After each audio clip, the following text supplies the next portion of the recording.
नमस्कार। कभी सोचा है कि दुनिया के सबसे बड़े लोकतंत्र को चलाने वाली जो किताब है, मतलब हमारा संविधान, वो आखिर बना कैसे?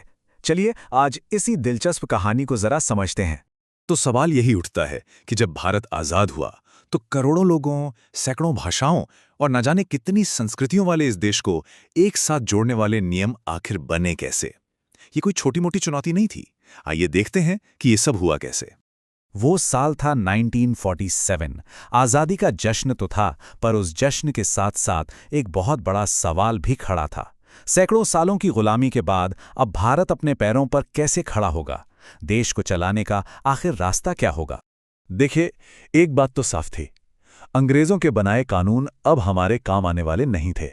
भारत को जरूरत थी अपनी सोच, अपने मूल्यों और अपने लोगों की उम्मीदों पर टिकी एक नई व्यवस्था की। एक ऐसा सिस्टम जो हर नागरिक को बराबर के अधिकार और सुरक्षा दे सके।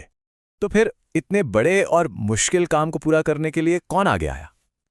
ये थे हमारे राष्ट्र के निर्माता, यानी हमारी संविधान सभा के सदस्य। ये जो संविधान सभा थी, ये 1946 में बनाई गई थी और इसका एक और सिर्फ एक ही लक्ष्य था, एक ऐसे भारत की नींव रखना जो पूरी तरह आज़ाद हो और इसके लिए एक मजबूत संविधान तैयार करना। देश के बंटवारे के बाद इस सभा में 299 सदस्य थे। पर यह सिर्फ एक नंबर नहीं है, ये वो लोग थे जिनके कंधों पर पूरे देश की उम्मीदों का भार था। और जानते हैं इस सभा की सबसे बड़ी खूबी क्या थी? इसकी विविधता। यहाँ हर तरह की आवाज को जगह मिली। शिक्षक थे, वकील थे, समाज सुधारक थे, महिलाएं थीं और समाज के हर वर्ग के प्रतिनिधि थे। सच कहें तो ये सभा अपने आप में ही एक छोटा भारत थी। और इस पूरी प्रक्रिया के जो धुरी थे वो थे doctor B.R. Ambedkar. Drafting committee के अध्यक्ष के तौर पर उन्होंने संविधान को जो आकार दिया, उसमें उनकी भूमिका सबसे ज्यादा महत्वपूर्ण थी। डॉक्टर अम्बेडकर की कही ये बात जरा सोचिए, आज भी कितनी सटीक बैठती है।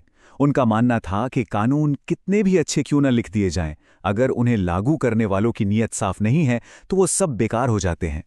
तो चलिए अब ये जानते हैं कि दुनिया के सबसे बड़े संविधान को लिखने में आखिर कितनी मेहनत और कितना वक्त लगा। पूरे 2 साल 11 महीने और 18 दिन। जरा सोचिए तो, इतने लंबे समय तक हर एक शब्द पर, हर एक नियम पर कितनी बारीकी से काम किया गया होगा। ये हमारे निर्माताओं के धैर्य और समर्पण का सबसे बड़ा सबूत है। इस पूरे समय के दौरान कुल 11 बैठकें हुईं। हर एक नियम पर घंटों तक बहस चलती थी, तब जाकर कोई फैसला होता था। ये सब इसलिए ताकि संविधान का हर हिस्सा देश के हित में हो। और इतनी अथक मेहनत का नतीजा क्या निकला? एक ऐसा संविधान जिसमें शुरुआत में 395 अनुच्छेद थे। ये आज भी दुनिया के सबसे बड़े और सबसे व्यापक संविधानों में से एक है। हमारे संविधान निर्माताओं ने एक बहुत ही समझदारी का काम किया। उन्होंने दुनिया भर के संविधानों से बेहतरीन विचारों को अपनाया, जैसे ब्रिटेन से संसदीय प्रणाली ली और अमेरिका से मौलिक अधिकार। लेकिन उन्होंने किसी भी चीज की बस नकल नहीं की, बल्कि हर विचार को भारतीय माहौल और यहाँ की जरूरतों के हिसाब से ढाला। अच्छा, ये सब तो हुई इतिहास की बातें, लेकिन आज हमारी रोजमर्रा की जिंदगी में इस संविधान का क्या मतलब है? ये हमारी जिंदगी पर कैसे असर डालता है? यहाँ एक बहुत दिलचस्प बात है। संविधान बनकर तो 26 नवंबर 1949 को ही तैयार हो गया था, लेकिन इसे लागू किया गया 26 जनवरी 1950 को। और इसी दिन भारत सही मायनों में एक गणतंत्र बना, एक रिपब्लिक बना। तो आखिर ये संविधान है क्या? असल में ये हमारे अधिकारों की वो ढाल है जो हमें अन्याय से बचाती है। ये हमारे लोकतंत्र की वो रीढ़ की हड्डी है जो देश को सीधा खड़ा रखती है। और साथ ही ये हमें हमारी जिम्मेदारियों की भी याद दिलाता है। आज जब हम खुलकर अपनी बात रख पाते हैं, जब हम वोट देकर अपनी सरकार चुनते हैं या जब हम बराबरी के हक की बात करते हैं, तो इन सब के पीछे की ताकत हमें हमारे संविधान से ही मिलती है। ये सिर्फ एक किताब नहीं है, ये हमारी आज़ादी और हमारे सम्मान का एक जीता जागता सबूत है।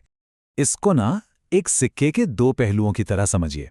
एक तरफ संविधान हमें अधिकार देता है, तो दूसरी तरफ ये हमसे एक जिम्मेदार नागरिक बनने की उम्मीद भी रखता है। सच तो यह है कि अधिकार और कर्तव्य एक दूसरे के बिना अधूरे हैं। तो अंत में एक सवाल हम सब के लिए है। हम अपने अधिकारों की बात तो हमेशा करते हैं, जो कि करनी भी चाहिए, पर क्या हम एक नागरिक के तौर पर अपनी जिम्मेदारियों को भी उतनी ही ईमानदारी से निभा रहे हैं? इस पर सोचिएगा जरूर।